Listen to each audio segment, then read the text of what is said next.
Merci de prendre le rendez-vous de l'actualité sur Eden TV. Mesdames et messieurs, bonjour et bienvenue dans ce journal. Au sommaire, reçu en audience hier au Palais de la Marina, le parti FCBE n'est pas pour la révision de la Constitution. C'est une affirmation du premier responsable du parti, Paul Rompé. L'oignon, après plusieurs mois de pénurie, est enfin disponible dans les marchés béninois alors que la frontière Bénin-Niger est toujours fermée. La solution palliative à suivre dans ce journal. Et puis, hors de nos frontières, Moscou espère que les problèmes au sein de la CEDEAO seront réglés via un dialogue respectueux. C'était à l'issue de la visite du ministre des Affaires étrangères de Gambie à Moscou.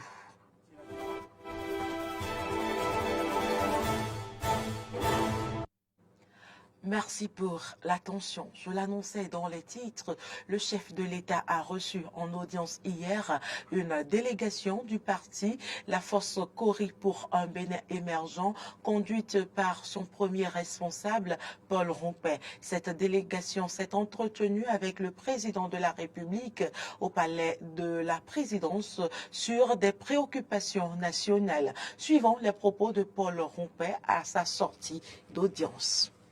Vous savez, FCBE est un parti, en dehors des partis de la mouvance, qui a participé à toutes les élections. Élections communales, présidentielles et législatives. Et donc nous avons pratiqué les réformes. Nous avons suffisamment éprouver ces réformes. Nous sommes mieux placés pour donc dire ce qui n'a pas marché, ce qu'on peut faire pour que le pays, au plan politique, se porte mieux. Nous avons des élus aussi, et donc au regard de tout ça, nous avons estimé qu'il faut qu'on nous associe au débat. D'abord sur le code.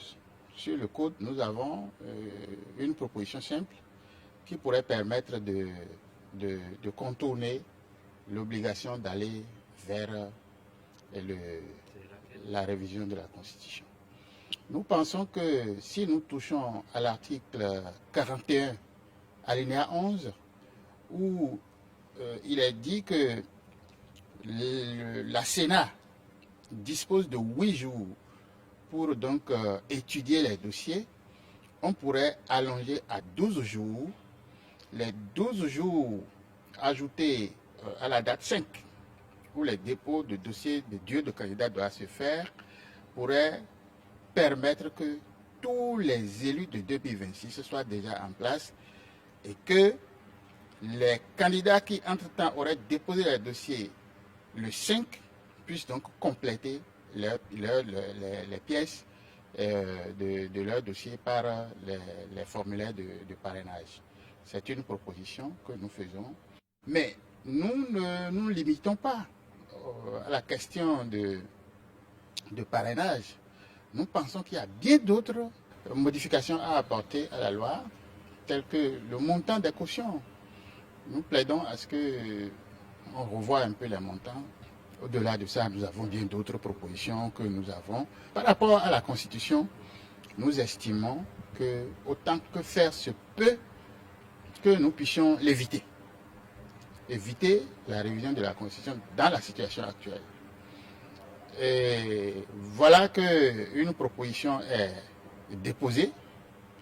Et je crois que cette propension, cette prédisposition du peuple à ne pas accepter une révision doit prévaloir et nous allons voir comment les débats vont se faire. De toute façon, pour nous autres, il n'est pas question d'aller vers la révision de la Constitution.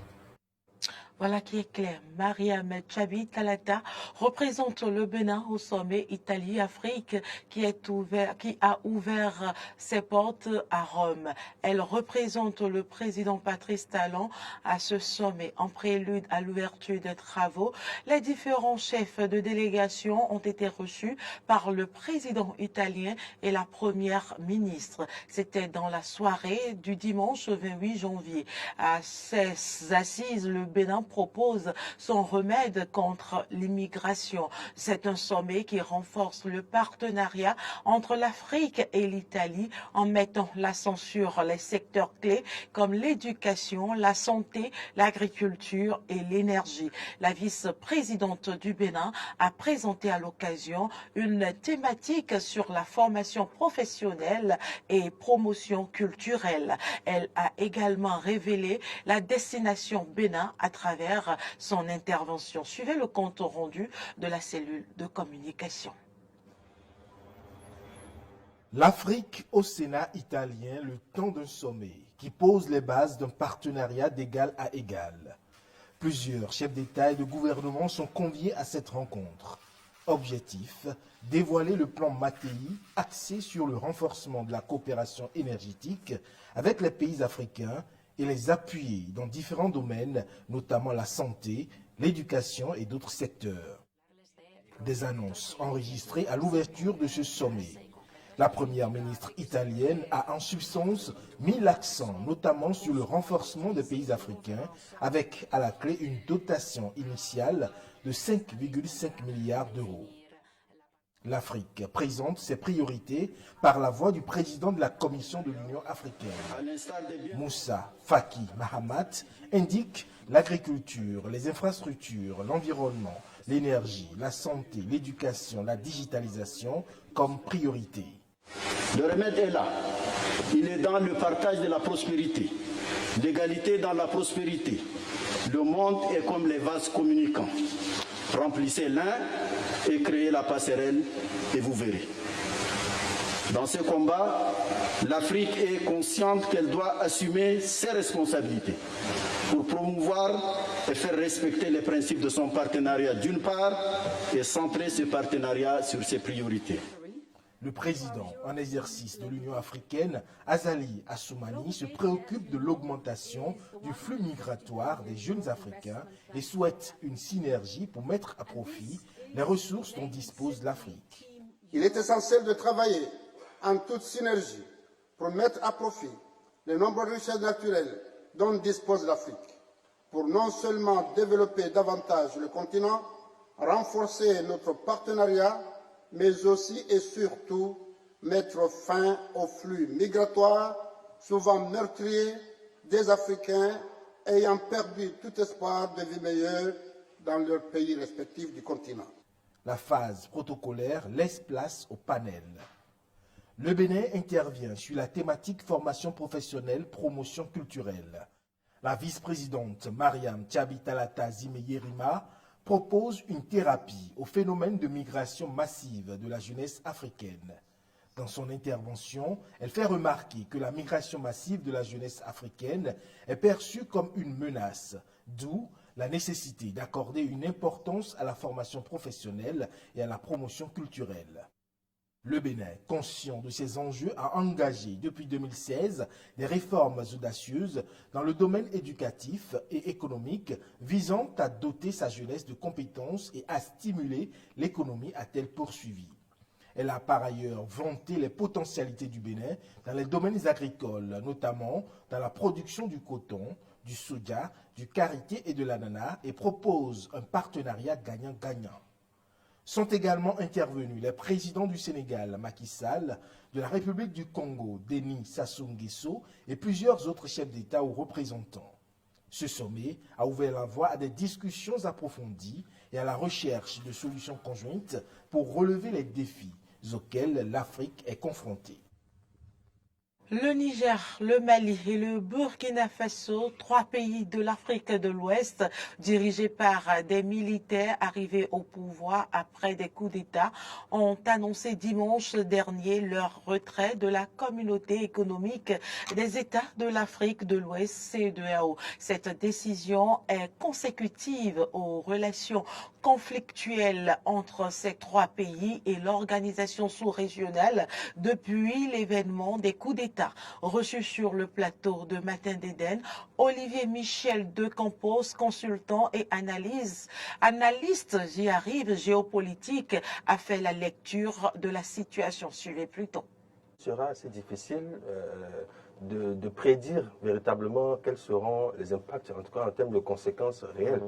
C'est vrai, il y a des conséquences qu'on peut voir là tout de suite, qu'on peut anticiper, qu'on peut prévoir, qui sont de l'ordre donc du potentiel, qu'on peut voir, c'est-à-dire tout ce qui a rapport avec la libre circulation des personnes et des biens, voilà, l'augmentation des tarifs, parce qu'il y aura les prix des marchandises, parce qu'il y avait des préférences tarifaires, douanières, voilà, donc il y a ces conséquences-là qu'on peut voir tout de suite. Il y a de ces conséquences-là qu'on peut prévoir, qui sont assez simples à prévoir, et puis il y a ces conséquences-là qu'on ne pourra véritablement évaluer que lorsque la décision serait effectivement, si on en arrivait à ce stade-là où la sortie est actée véritablement. L'autre point également, c'est que les divisions au sein de la CEDEAO même ont permis à ces pays, en tout cas au Niger, parce que c'est cet exemple-là que je veux prendre, ont permis au Niger de contourner en quelque sorte les mesures qui avaient été prises contre elle. En l'occurrence, la posture qui a été celle du Togo. Et donc, vous avez cette dynamique-là qui a été observée. Et bien avant ça, il y avait eu avec le Mali ou le Burkina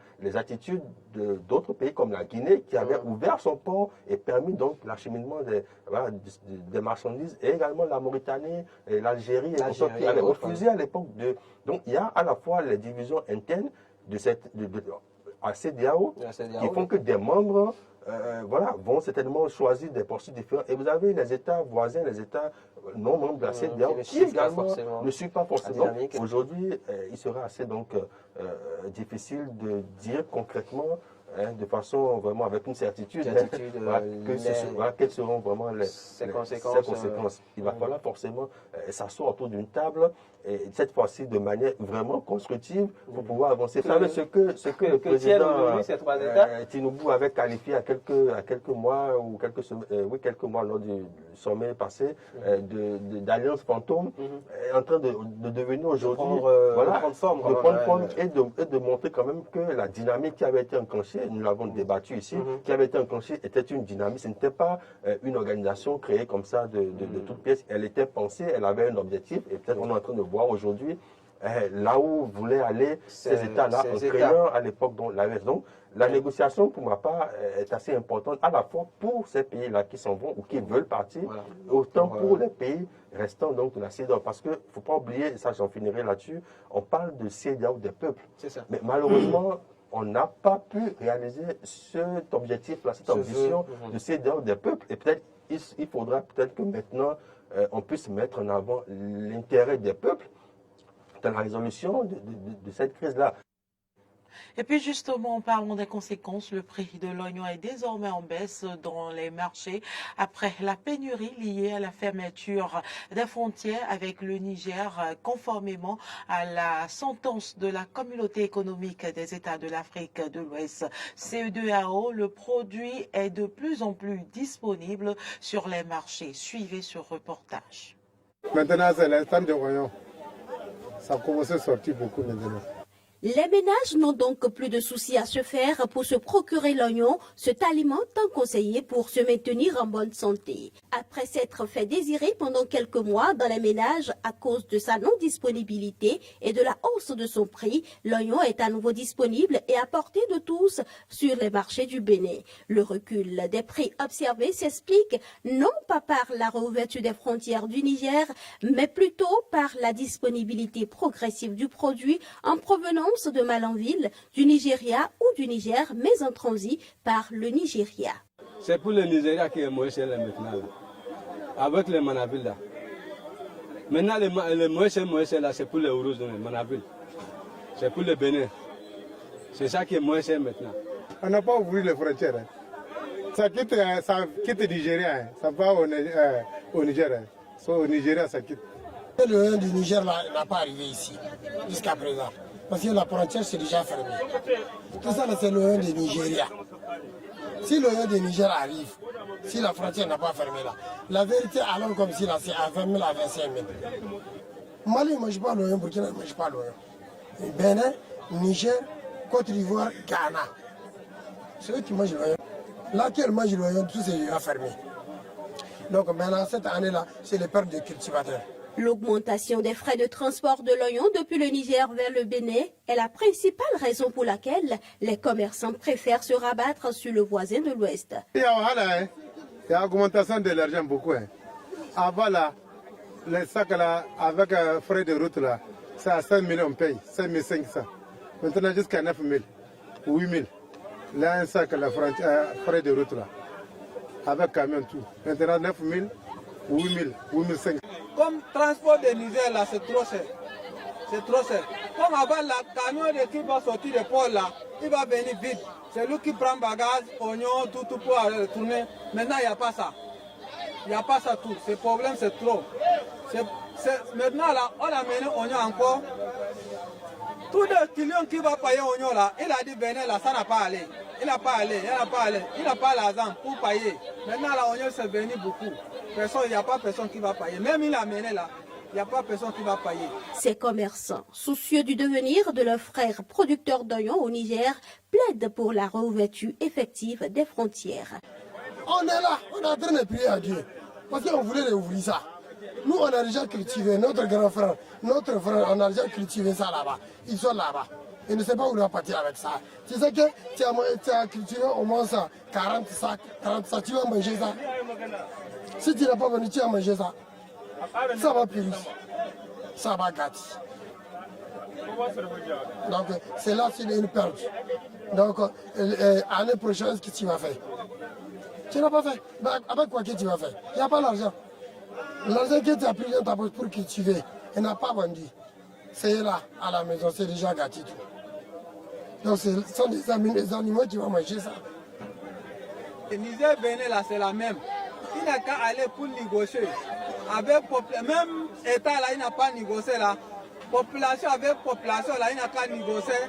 Comme c'est population qui est État. C'est pas État qui est population. Population qui est tout.